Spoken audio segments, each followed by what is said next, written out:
បាទជំរាបសួរបាទនៅក្នុងវីដេអូនេះគឺខ្ញុំនឹងបង្រៀនអំពីវេយ្យាករណ៍ទី42បាទតម្រងនាម who a អញ្ចឹងនាម who a នេះបាទឬក៏មួយទៀតបាទកិរិយាសព្ទនីអ៊ិន who a នេះគឺបកប្រែជាភាសាខ្មែរបកប្រែថាក្រោយពេលពន្យល់មានន័យថាបន្ទាប់ពីរយៈពេលមួយបន្ទាប់ពីសកម្មភាពមួយដោយប្រើនៅខាងក្រោយ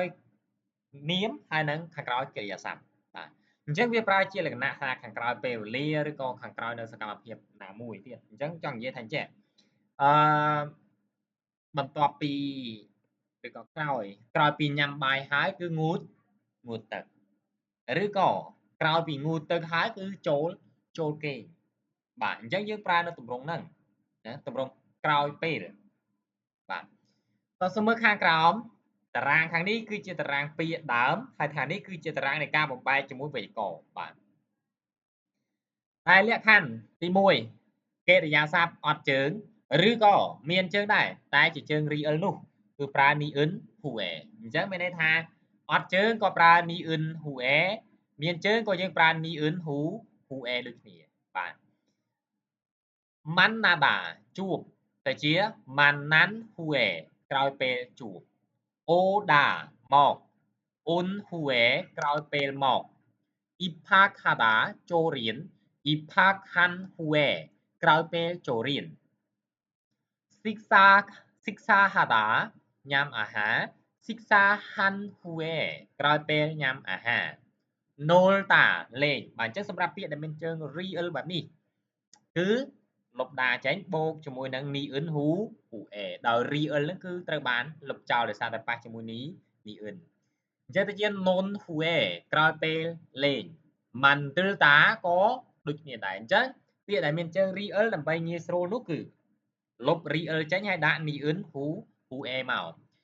mantul who a ក្រោយពេលធ្វើបាទតើសូមមើលខាងក្រោមពាក្យអានេះគឺជាទម្រង់កិរិយាសព្ទមានជើងគឺយើងប្រើនៅទម្រង់អ៊ឹន who a អ៊ឹនហើយដកឃ្លាបន្តិចចាំដាក់ who a មកណាបាទផាត់តាទទួលលុបដាចេញបាទអញ្ចឹងពាក្យនេះគឺមានអក្សរត្រឹមតែពាក្យផាត់ទេគឺមានជើងប្រើជាមួយទម្រង់អ៊ឹន who a មកអញ្ចឹងវាទៅជាផាត់ធិន who a ក្រោយពេលទទួលផាត់តាបកប្រែថាដោះទៅជាផតសិន who a ក្រោយពេលដោះអ៊ីកតាអានទៅជា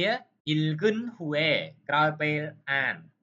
ធឹកតាស្ដាប់ធឺរិន who a ក្រោយពេលស្ដាប់ឈិតាសាងសង់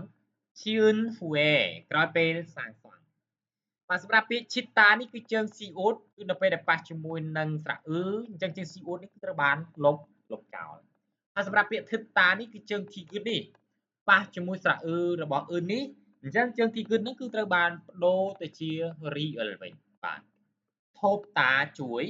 ថូអ៊ុន who a ក្រោយពេលជួយសម្រាប់ពាក្យថូបតាលុបដានេះចេញនៅសល់ត្រឹមតែពាក្យថាថូបនេះទេហើយ ប៊ីអឺបនេះនៅពេលដែលប៉ះជាមួយស្រៈអ៊ឺទាំង ប៊ីអឺបទាំងស្រៈអ៊ឺគឺត្រូវបានបដូរទៅជាស្រៈអ៊ូអញ្ចឹងទៅជាថូអ៊ុន who a ក្រោយពេលជួយបាទបន្តមកចំណុចខាងក្រោមនេះគឺជានាមវិញម្ដងណាបាទ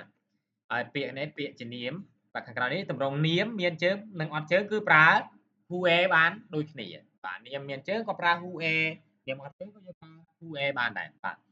Hansi ម៉ោង1 Hansi who a ក្រោយម៉ោង1 Hansigan 1ម៉ោង Hansigan who a ក្រោយ1ម៉ោងអញ្ចឹងពាក្យថាម៉ោង1និង1ម៉ោងគឺខុសគ្នាក្រោយ1ម៉ោងគឺម៉ោងក្រោយទៀតបាទឧទាហរណ៍ឥឡូវម៉ោង7ក្រោយ1ម៉ោងទៀតគឺម៉ោង8បាទហ្នឹងក្រោយ1ម៉ោងបើក្រោយម៉ោង1គឺម៉ោង2បាទ Hantal 1ខែ Hantal who a ក្រោយ1ខែឆាំញ៉ុន3ឆ្នាំឆាំញ៉ុន who a ក្រោយ3ឆ្នាំសិក្សាអាហារសិក្សា who a ក្រោយបរិភោគអាហារ Iphakada សំដៅ Iphak ចូលរៀន Iphak who a ក្រោយចូលរៀនឈរប់បញ្ចប់ការសិក្សាឈរប់ who a ក្រោយបញ្ចប់ការសិក្សា បាទហើយវេយ្យាករណ៍របស់យើងគឺមានតែប៉ុណ្ណេះឯងហើយប្រសិនបើមានសំណួរឬក៏មានចម្ងល់ទាក់ទងនឹងការបំបែកទម្រង់ឬក៏អត់យល់ចំណុចណាអាច comment នៅខាងក្រោមវីដេអូរបស់ខ្ញុំបានបាទសម្រាប់សិស្សដែលចង់សិក្សាថ្នាក់អនឡាញផ្ទាល់ជាមួយខ្ញុំក៏ខ្ញុំមានបង្រៀនបាទមិនមែនផ្ញើវីដេអូទេបាទបង្រៀនផ្ទាល់តាមរយៈការ call ហើយការ call ហ្នឹងក៏អត់មានសំឡេងរំខានដែរមិនមែនសិស្សផ្សេងក៏និយាយយើងក៏និយាយរំខានអត់ទេគឺសិស្សណាដែលត្រូវអានគឺបើកសំឡេងអានហើយកម្មវិធីហ្នឹងគឺជាកម្មវិធីរៀនតាមអនឡាញផ្ទាល់បាទដល់មកគឺខ្ញុំហៅចូលរៀនតែម្ដងបាទហើយរាល់ការរៀនហ្នឹងគឺសិស្សអាចអានបានម្ដងម្នាក់បាទរាល់ការអានខុសគឺខ្ញុំជាគ្រូជួយប្រាប់ជួយពន្យល់កែតម្រូវភ្លាម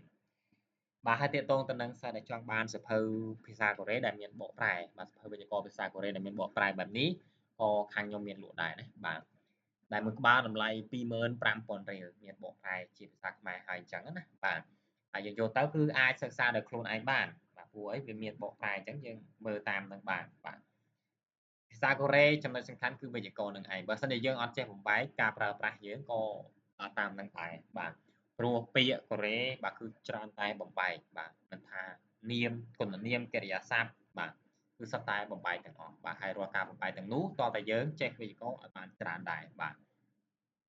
បាទអរគុណច្រើនសម្រាប់ការទស្សនានៅវីដេអូរបស់ខ្ញុំបាទប្រសិនបើពេញចិត្តសូមជួយចុច like share ម្នាក់មួយផងបាទអរគុណជម្រាបលា